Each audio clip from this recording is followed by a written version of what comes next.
બીજું આ 2 મહિના દરમિયાન સમાજમાં એટલું વાતાવરણ સારું રહ્યું છે. આ ટાણે તમે જુઓ ને તો આ માંડવાનો બેહવાનો પ્રસંગ હોય કે રાવણાનો હોય કે અત્યારે વ્યવહારનો, તો આ ચાય દારૂની ગંધ નથી આવતી.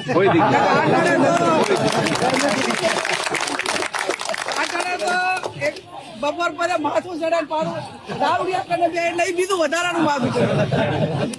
આજ તમે જુઓ 8-10-12 ઠેકાણે આટલા ફરી પણ ચાય મને આ પ્રકારની બધી જોવા મળી નથી.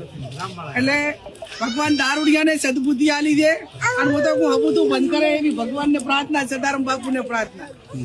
બીજો પણ એક સારો એવો ફાયદો થયો છે. ફાયદો એ થયો છે કે આ બંધારણ નતું એ પહેલા હું સવારે 7 વાગે ઉઠું ને ઘરે 6 વાગે કેટાણે 6:30-7 વાગે તો ઘરે 5-6 જણા આવીને બેઠા હોય.